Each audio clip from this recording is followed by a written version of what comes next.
한 권의 책으로 행복의 기적을 만나는 설의 책방.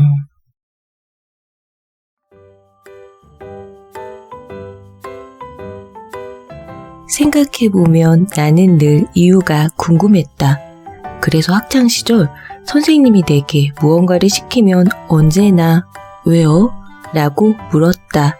그러면 사람들은 내가 반항을 한다고 여겼는데 나는 정말 이유가 궁금해서 물어본 거였다. 묻지도 따지지도 말라는 건 내게 너무 어려운 일이었다. 그런 나는 어른이 되었고 어느 날 문득 나 자신이 초라하고 무기력하게 느껴졌다. 애매한 나이에 애매한 경력과 애매한 실력. 나는 제대로 갖춘 것도 보장된 것도 없는 애매한 사람이었다. 어쩌다 이렇게 애매한 어른으로 자라버렸을까? 그때 나는 내가 뭘 잘못했을까 생각했다. 전공 선택을 잘못했던 걸까? 대학생 때 더 열심히 하지 않은 게 잘못이었을까? 다른 일을 해보려 했던 게 잘못이었을까? 그런데 아무리 생각해도 나는 잘못이 없었다. 물론 내 인생에는 실수와 방황과 오류가 있었지만 그건 삶에 있을 수 있는 시행착오가 아닌가. 나는 하찮은 시절 선생님 말에 이유가 궁금했듯이 아무 잘못 없는 개인이 왜 초라함을 느껴야 하는지 알고 싶었다. 그때 나는 많은 책을 읽었는데 취미로 읽은 게 아니라 정말 궁금해서 읽었다. 나는 왜 초라해졌는가에 대하여, 나는 왜 부족한가에 대하여, 나는 왜 아무것도 아닌가에 대하여. 궁금증을 해소해가며 내가 내린 최종 결론은 세상이 나의 존재를 무가치하게 여길지라도 나는 나를 존중하고 나로서 당당하게 살아가도 된다는 거였다. 이 책은 내가 느꼈던 초라함의 이유이자 나를 초라하게 했던 모든 것에 대한 나의 답변이다. 그동안 책을 쓰며 나는 독자에게 잠깐의 위로와 따뜻함을 주었다고 생각한다. 하지만 조금 더 오랜 시간 머물 수 있는 단단한 용기이자 응원이고 싶었다. 냉담한 세상에서 아무런 잘못 없이 스스로를 질책해야 했던 나와 닮은 누군가에게 전하고 싶다. 우린 잘못이 없다고, 나로서 당당하게 살아가도 된다고 말이다. 인생에 지나가는 사람들에게 상처받지 않을 것. 나이를 먹으며 절감하는 건 언제 밥 한 번 먹고 싶은 사람들조차도 시간을 내서 보긴 어렵다는 사실이다. 그렇기에 좋아하지 않거나 잘 맞지 않는 사람들은 고등학교 때 옆 분단에 앉았던 은경이와 재무팀의 박대리가 그랬듯이 인생에서 지나가는 사람이 된다. 그런데 우리는 그런 이들의 공적인 업무를 위장한 사적인 짜증과 걱정을 위장한 모욕과 질문을 위장한 무례함에 마음을 졸이고 상처받고 미움을 쌓는다. 하지만 월급의 2배짜리 명품백만이 낭비가 아니고 연예인 걱정만이 낭비가 아니다. 우리 삶에서 곧 사라질 존재들에게 마음의 에너지를 쏟는 건 역시 감정의 낭비다. 지나갈 인연을 붙잡아 악연으로 만들 필요는 없다. 그만두면 끝일 회사 상사에게, 어쩌다 마주치는 애정 없는 친척에게, 웃으면서 열받게 하는 빙그레 쌍년에게, 아닌 척 머리 굴리는 동기에게, 인생에서 곧 사라질 존재들에게 더는 감정을 낭비하지 말자. 마음 졸여도 끙끙거려도 미워해도 그들은 어차피 인생에서 지나가는 사람들일 뿐이다. 누군가의 말에 흔들리지 않을 것. SNS를 통해 알게 된 사랑스럽고 따뜻한 성격의 독자 한 분이 있다. 그녀에겐 사랑꾼 남자친구가 있는데 그녀는 종종 남자친구와의 일화를 SNS에 기록했고 나는 그들이 죽은 연애세포를 살려내는 사랑스러운 커플이라 생각했다. 그런데 어느 날 전혀 모르는 어떤 사람이 그녀에게 작작 좀 하라는 댓글을 남겼다. 다른 사람들 불행한 건 생각 안 하냐고. 물론 SNS에는 지나치게 과시적인 사람들이 있다. 하지만 보증하건대 그녀는 결코 그런 타입이 아니었고 자신이 느꼈던 소소한 행복을 기록했을 뿐이었다. 그 댓글을 읽은 그녀는 자신의 행동이 잘못되었는지 고민했다. 하지만 잘못은 어디까지나 그 댓글을 남긴 사람이 자신의 내면의 문제를 해결하지 못한 데 있었다. 우리는 종종 나의 의도를 오독하고 나에 대해 왜곡하며 비난하는 이들을 만난다. 인터넷 뉴스에 베베꼬인 악플을 남기던 사람들이 SNS와 일상으로 그 세력을 확장하고 있다. 떠들기 좋아하는 그들에 대한 대처법을 조언하건대 누군가 당신에 대해 비난이 포함된 판단을 내린다면 당신이 알아야 할 점은 첫째, 그건 지극히 주관적 개인일 뿐 그 사람이 솔로몬이나 프로이트는 아니라는 것. 둘째, 그게 당신을 향한 비난이라면 해야 할 일은 화를 내거나 슬퍼하는 게 아니라 비난의 진실 여부를 판단해야 한다는 것. 그 비난이 진실이라면 안 좋은 점을 고치는 계기로 삼으면 되는 것이고 그것이 그저 상대 내면의 문제에서 비롯된 거짓이라면 그냥 걔가 짖는다고 생각하면 된다는 것. 셋째, 만약 걔가 계속 짖으면 가만히 듣고 있지 말고 마땅히 그 책임을 물으시라. 죄명은 명예훼손죄? 아니, 소음공해죄. 누구의 삶도 완벽하지 않음을 기억할 것. 중학교 3학년 때 같은 반 남자애가 나에게 네가 힘든 일이 뭐가 있겠냐? 라고 말한 적이 있다. 추측하자면 나는 반에서 잘 떠들고 괄괄한 타입이었는데 조용했던 그 아이는 내가 부러웠던 것 같다. 하지만 당시 중증의 중산병을 앓고 있던 나는 부모님과의 갈등에 괴로워하고 있었다. 대신 난 다른 친구를 부러워했는데 그 친구야말로 힘든 일이 없어 보였다. 예뻤고 다들 그녀에게 잘 보이고 싶어 했다. 그런데 몇 년 후 친해진 그녀는 내게 중3 때가 가장 힘들었다며 선생님들의 차별과 편견에 죽고 싶었다는 이야기를 했다. 신기한 일이었다. 그 남자애도 틀렸고 나도 틀렸다. 우리는 자신에게 결핍된 부분을 가진 누군가를 볼 때 그 사람의 인생은 완벽하다고 느낀다. 하지만 과연 우리는 타인에 대해 얼마나 알 수 있을까? 박연선 작가의 드라마 청춘시대에는 한 달간 중국으로 떠나는 진명을 보며 공항 직원들이 부럽다, 너도 부모 잘 만나서 태어나 라며 서로 속닥거리는 장면이 나온다. 하지만 사실 진명은 6년 동안 식물인간으로 지냈던 동생이 죽은 후 전 재산 170만 원을 털어 무작정 한국을 떠나는 상황이었다. 우리는 겉으로 드러난 모습만 보며 타인의 삶의 무게를 짐작하지만 타인의 눈에 비친 우리의 모습이 전부가 아니듯 우리의 눈에 비친 타인의 모습도 전부가 아니다. 우리는 저마다 다른 이유와 무게의 슬픔을 안고 살며 각기 다른 상처를 가졌을 뿐 손상되지 않은 삶은 없다. 그렇기에 당신이 알아야 할 분명한 진실은 사실 누구의 삶도 그리 완벽하지는 않다는 것. 때론 그 사실이 위로가 될 것이다. 보통의 존재로 충분히 행복할 것. 어린 시절 차를 타면 언제나 해가 나를 따라온다고 생각했다. 그리고 언젠가 세일러문 정도의 마법 소녀가 되는 걸 상상하곤 했다. 물론 성인이 되어서도 이런 생각을 계속한다면 중증의 과대망상 판정을 받기 딱 좋을 것이다.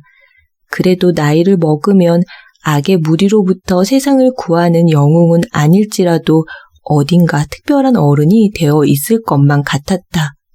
하지만 현실의 나는 평범한 어른으로 자라났다. 화려한 삶도 아니며 무한의 자유를 누리지도 않는다. 여전히 소고기는 마음껏 사먹기 어렵고 좁은 생활 반경 속에서 멋없는 일상을 반복한다.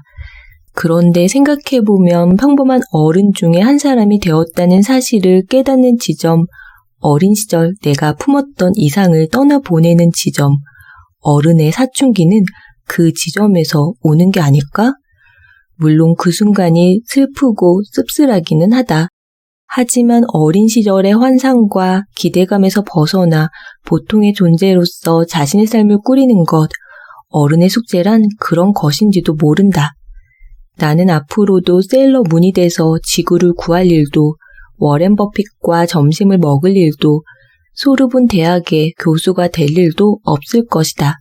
하지만 내가 원하는 건 나의 동창들이 내 소식을 듣고 배가 아파 복통을 일으키는 것도 아니고 친척들이 가문의 영광이라며 나를 우러러보는 일도 아니다. 대신 내겐 쓰고 싶은 글이 있고 더 알고 싶은 궁금한 것들이 있다. 가족들과 더 많은 시간을 보내고 싶고 수영을 배워서 바다에서 마음껏 시간을 보내고 싶고 다양한 관점을 가진 사람들을 만나며 나의 세계를 확장하고 싶다. 내 삶에는 많은 제약이 있고 보장된 것은 없지만 보통의 삶에도 허락된 많은 것이 있다. 어른의 사춘기는 지금의 자신을 인정하고 그 안에서 자신의 삶을 채울 수 있을 때 종결되는 것이며 우리는 그 순간 진짜 어른이 될 것이다. 힘이 들 땐 힘이 든다고 말할 것. 나는 힘든다는 말을 잘 하지 않는 타입이다. 남에게 힘들다고 말하지 않을 뿐더러 스스로도 힘들다고 잘 생각하지 않는다. 말하고 나면 더 힘들 것 같아서 늘 괜찮다고 했다. 그런데 이렇게 힘이 들어도 힘들지 않은 척 감정을 묶어두면 자신의 마음에 대한 감각은 무뎌진다. 그 무뎌진 감각은 다른 감정들도 무디게 만들고 스스로가 한계점에 부딪히는 것도 모른 채 때론 착취되는 자신을 방치하게 한다. 그렇기에 누가 알아주지 않더라도 상황은 변함없더라도 힘이 들면 힘들다고 투정 부려야 하고 못 버티겠으면 잠깐은 멈춰설 줄 알아야 했다. 언제나 괜찮다며 마음을 다잡을 수는 없으며 늘 강한 사람일 수도 없다.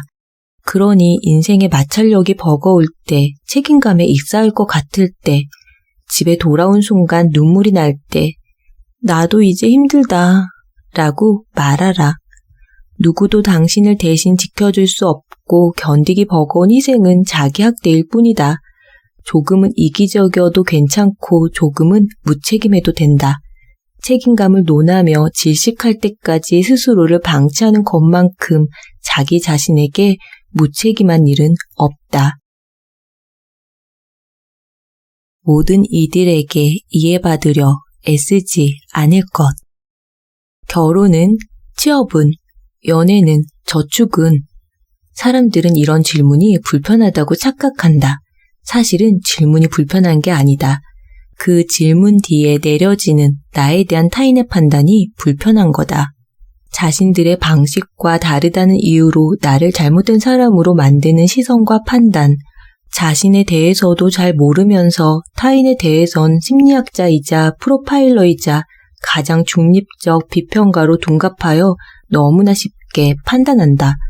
그러나 누군가 2차 방정식을 이해하지 못한다면 문제는 2차 방정식이 아닌 그 사람의 이해력 부족에 있듯이 누군가 우리를 이해하지 못한다면 그건 역시 우리의 문제가 아니라 상대의 이해력 문제일지 모른다.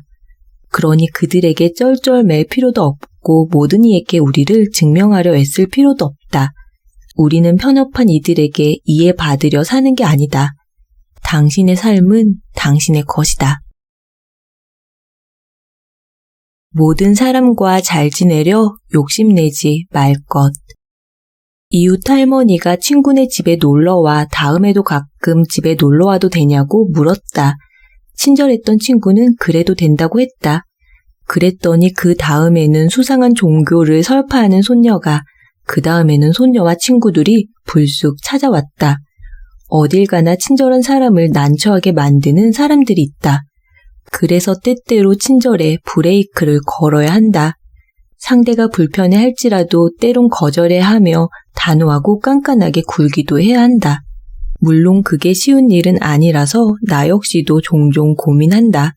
상대에게 내가 계속 좋은 사람으로 남아도 될 것인가, 나의 불편함의 크기는 용인될 수 있는 정도인가. 그런데 만약 좋은 사람으로 남았을 때 감당해야 할 불평과 손해가 버겁다면, 혹은 마음에 원망이 생겨난다면 기꺼이 깐깐한 사람이 되는 편이 낫다. 계산적인 사람이 되는 것과 자신의 정당한 몫을 지키는 건 전혀 다른 문제다. 게다가 내가 애써 지킬 만큼 상대가 좋은 사람이라면 나의 요구와 거절을 이해해 줄 것이고 나의 요구와 거절에 쉽게 빈정이 상하는 사람이라면 나도 그 관계를 지키려고 애써 노력할 필요가 없다. 우리는 타인의 몫을 넘보지는 않아야겠지만 자신의 몫은 지켜야 한다. 그렇게 모든 사람과 잘 지낼 수는 없다. 미안하지만 우리의 1순위는 언제나 우리 자신이다. 행복을 삶의 목적이라 말하지 않을 것. 고등학교 때 인생의 목적을 발표하는 시간이 있었다. 이상하게도 내 대답은 기억나지 않지만 많은 친구들이 행복이라 말한 건 기억이 난다. 어른이 된 지금도 여전히 왜 사느냐는 질문에 대한 가장 흔한 대답은 행복하기 위해서일 것이다. 하지만 사람은 행복하려고 태어난 낭만적 존재가 아니다. 인간이 느끼는 원시적인 감정은 기쁨, 분노, 혐오, 공포, 슬픔, 놀람 이렇게 6가지인데 인간이 행복하려고 지구에 왔다면 행복에 가까운 감정을 딸랑 한 가지만 세팅해 놓았을 리 없다. 굳이 부처와 쇼펜하우어를 들먹이지 않아도 삶이란 행복이 넘치는 꽃밭이 아니다. 그런데 삶의 목적을 행복으로 규정하고 살아가는 이유가 행복이 되어버리면 우리는 너무 자주 인생을 잘못 살고 있는 게 된다. 그래서 사람들은 우울함을 감추기 위해 애쓰고 어떻게든 슬픔을 억눌러야 한다고 생각한다. 하지만 삶은 본래 행복과 불행을 모두 포함하는 경험의 장이다. 베르사유 궁전을 아름답게만 두고 싶어서 화장실을 없앴다 해도 산다는 건 궁전 구석에서 몰래 똥도 누고 때론 남이 싼 똥도 밟고 사는 것이다. 그러니 가끔은 슬퍼도 우울해도 된다. 맑은 날만 지속되면 가뭄이 되듯이 그 시간이 없다면 우리는 성장할 수 없다. 물론 우리는 행복을 위해 노력해야 하고 나 역시 당신의 행복을 빈다. 하지만 삶의 목적은 삶, 그 자체일 뿐이다.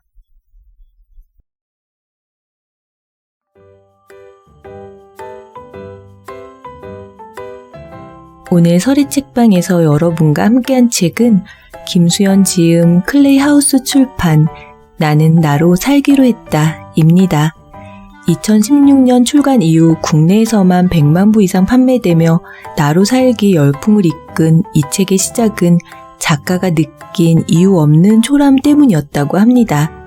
어른이 되어보니 세상은 냉담한 곳이었고 사람들은 불필요할 정도로 서로에게 선을 그었으며 평범한 이들조차 기회가 있으면 차별과 멸시를 즐기는 아무런 잘못도 없는 자신이 왜 초라함과 열등감을 느껴야 하는지 이해하기 어려웠던 저자는 여러 책을 읽던 중 사회학과 사회심리학에서 나름의 답을 찾았습니다.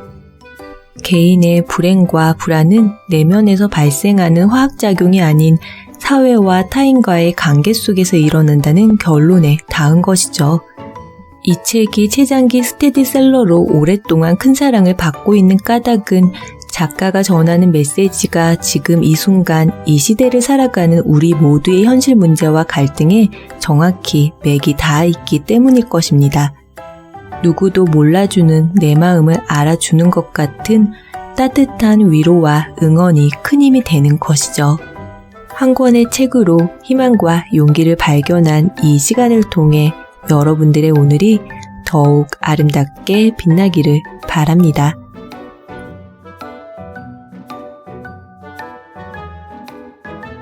세상은 뷰티풀, 인생은 원더풀. 당신이 최고입니다.